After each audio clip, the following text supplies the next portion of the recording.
भारत की भूमि के 4 संत ऐसे हुए जिनकी बॉडी नहीं मिली, जिनका अंतिम संस्कार नहीं हुआ, जिनकी समाधि नहीं बनी, जिनका अंतिम संस्कार नहीं हुआ, जिनकी बॉडी नहीं मिली।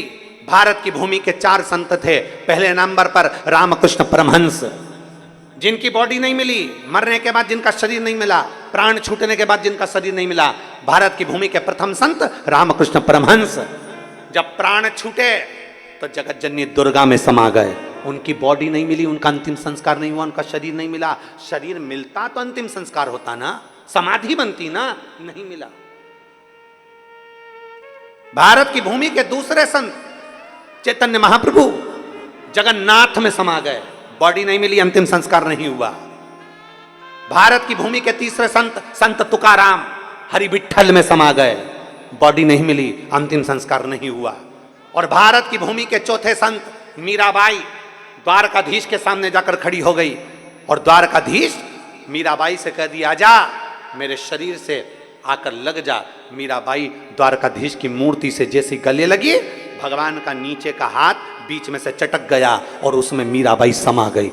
भारत की भूमि के 4 संत जिनका शरीर नहीं मिला, जिनकी बॉडी नहीं मिली, जिनका अंतिम संस्कार नहीं हुआ, भगवान में शरीर समा गए। वो द्वारकाधीश के भीतर मीराबाई समा गई। क्यों? क्योंकि संत गुरु सदगुरु प्रबल था। मीराबाई का गुरु बड़ा प्रबल था।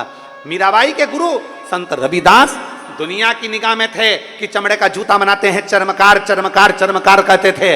पर मीराबाई रविदास जी को गुरु बनाई तो जानती थी कि ये मेरा गुरु कोई साधारण नहीं है, गुरु साधारण नहीं है।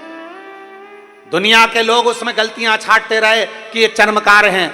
बताओ, चर्मकार हैं, पर मीराबाई ने कोई अपने गुरु में गलती नहीं देखी। और याद रखना, जीवन में अगर भगवान शंकर की कथा का रसपान करते हो ना, शिव महापुराण की कथा सुनते हो, तो अपने भीतर ये विश्वास रखना कि शंकर को हमने अपना गुरु बनाया है।